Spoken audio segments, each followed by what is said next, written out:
start my timer if you're ready. Yeah, we're ready. Let's start it. All right, so I just want to start, Mr. Campesio, sorry if I mispronounced your name. Congratulations on your retirement. That's not something everybody gets to. And I do agree with the tone Mayor Moran set here that Manchester is a great town. That's why I chose to live here. I'm originally from Ohio. I've been here about 8 years. So, all right, I pre-wrote my statement, and I may come off a little passionate about it, but that's because I find the way the Gardner Street construction project has been handled rather upsetting. So, hi, my name is Seth. I'm a resident homeowner living at 456 Gardner Street with my 2 kids who are 5 and 7. I requested to speak tonight regarding the proposed Gardner Street reconstruction project. I'm one of several dozen residents with a Keep Gardner Green sign in my front yard to display my opposition to certain details of the proposed project. The town held 2 public information meetings last year to review the proposed project, where the vast majority of residents in attendance voiced their opposition of the road being widened and an asphalt path being included in the project. The town's leadership wasn't present at those meetings to hear the residents' opposition, and the path is still included in the proposed project. So I want to bring forth my opposition to the project for the public record. I'm not against the road being repaved. It has to be one of the worst surfaces in town, and I firmly believe that. I have been all over town.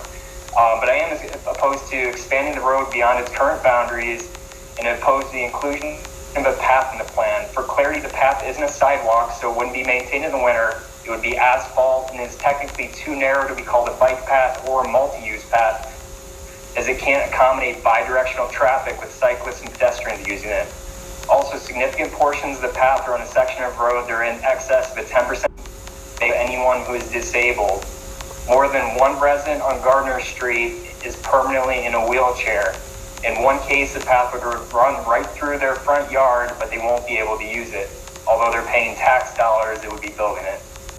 My opposition to the plan stems from primarily the removal of roughly 20 healthy, mature trees to fit in the asphalt path. We're at a time of unprecedented climate change, and the town is planning on cutting down healthy trees, disrupting well-established ecosystems to put down asphalt.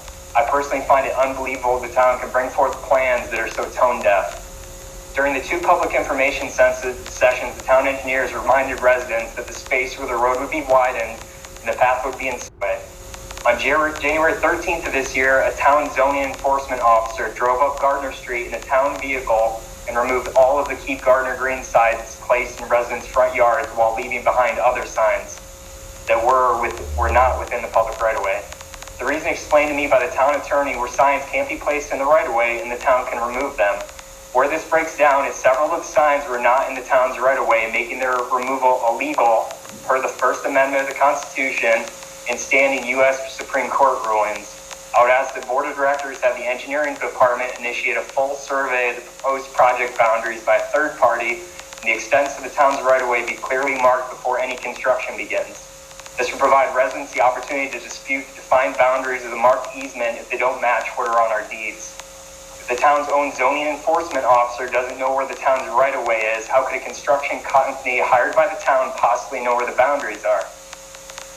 Lastly, the town has dozens of miles of existing paved paths, which I personally enjoy and use as a lifelong cyclist. What I've learned about the paths around town, having ridden hundreds of miles on them, is the majority are in very poor condition. They are riddled with potholes, cracks, and multi-5-foot wide missing sections of pavement. They're lined with trash, broken fences, and dead standing trees. What I see from the town is a focus on growth and expansion of paths, but no plan to maintain or renew what already exists. My suggestion to the Board of Directors is to divert the $90,000 allocated to the inclusion of a path on this project and start fixing what we already have. There's multiple millions of dollars of unfunded renewal needed on the paths that already exist. Building more only adds to the deficit of unfunded future maintenance and passes the tax burden on to the public. Thank you. Thank you.